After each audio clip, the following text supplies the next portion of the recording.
বছর উষ্ণতা বাড়ছে বাংলাদেশে। গ্রীষ্মে এক থেকে একাধিক তাপপ্রবাহ বয়ে যাচ্ছে বাংলাদেশের উপর দিয়ে। এই গরমের হাত থেকে বাঁচতে মানুষ একটু স্বস্তি পেতে দ্বারস্থ হচ্ছেন শীতাতপ নিয়ন্ত্রিত যন্ত্রের। কিন্তু স্বস্তির এই যন্ত্র কতটুকু নিরাপদ?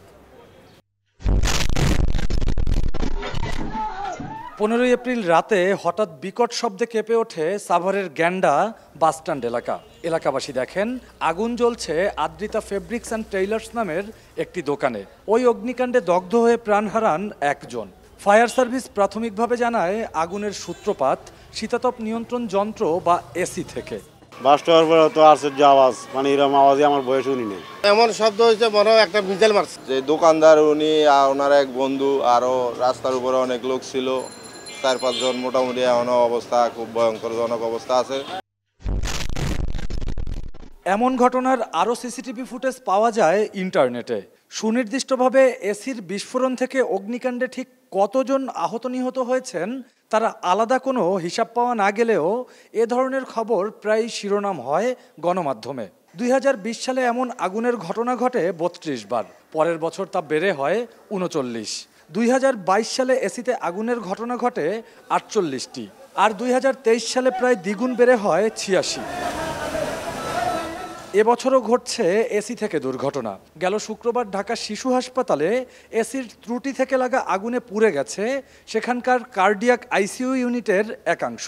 আতঙ্কে হাসপাতাল ছাড়েন রোগী ও স্বজনরা।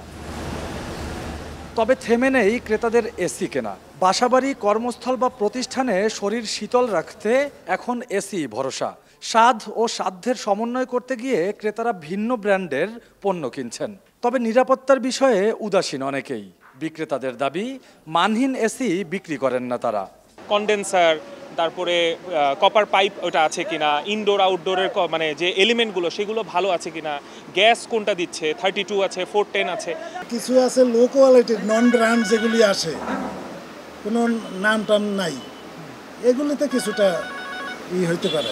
কম দামের এসি নিলে তো ওইগুলো তো মনে কোনো দুর্ঘটনার সম্ভাবনা থাকবেই। নন ব্র্যান্ডগুলা আমার মনে হয় বাজার থেকে উঠাই নেওয়া হলো ভালো। এ ব্যাপারে চমকপ্রদ তথ্য দিয়েছে ফায়ার সার্ভিস। তারা বলছে সাধারণ অবস্থায় এসি বিস্ফোরণের কোনো সুযোগ নেই। নিম্নমানের বৈদ্যুতিক সরঞ্জাম ব্যবহার ও ভোল্টেজের ওঠানামার কারণে এসি বিস্ফোরণের ঘটনা ঘটে। এছাড়া কম্প্রেসারের ত্রুটিতে জমে থাকা গ্যাস যন্ত্রাংশে নানান সমস্যায় তাপ সৃষ্টি হয়ে এসি আগুনের সংস্পর্শে এলে বিস্ফোরণ ঘটে। বাংলাদেশে কোনো এসি আশা করি এরকম নাই যে নিচ থেকে বিস্ফোরণ হতে পারে। এসির একটা কম্প্রেসার থাকে, এসির ভিতরে যেই ধরনের ইকুইপমেন্টগুলো থাকে এটা মানে লং টাইম সাপোর্ট দেওয়ার মতোই ইকুইপমেন্টগুলো থাকে। এখন আমাদের সমস্যা হচ্ছে আমরা বাদবাকি যে ইকুইপমেন্টগুলো ইউজ করি সেই ইকুইপমেন্টগুলোর আসলে সেই তারের অথবা সেই সার্কিট বোর্ড অথবা সেই যে পারিপার্শ্বিক যে বিষয়গুলি এইগুলো আমরা আর ফলো করি না ঠিকমতো। এসিতে ব্যবহার করা হয় রেফ্রিজারেন্ট গ্যাস।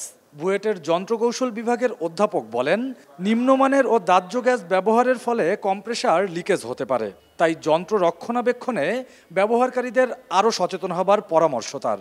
গ্যাসের অনেকগুলো ক্যাটাগরি আছে, এর মধ্যে ফ্লেমেবল গ্যাসও আছে। ফ্লেমেবল গ্যাস আছে যেটা রীতিমতো একদম আগুন ধরে যাওয়ার মতো গ্যাস, নন ফ্লেমেবল গ্যাসও আছে। সুতরাং আগুন ধরে যাওয়ার মতো গ্যাস যেগুলো, সেগুলো অবশ্যই তার বডি এবং অন্যান্য পার্টসপত্রগুলো অন্যান্য হাই কোয়ালিটিতে হতে হবে।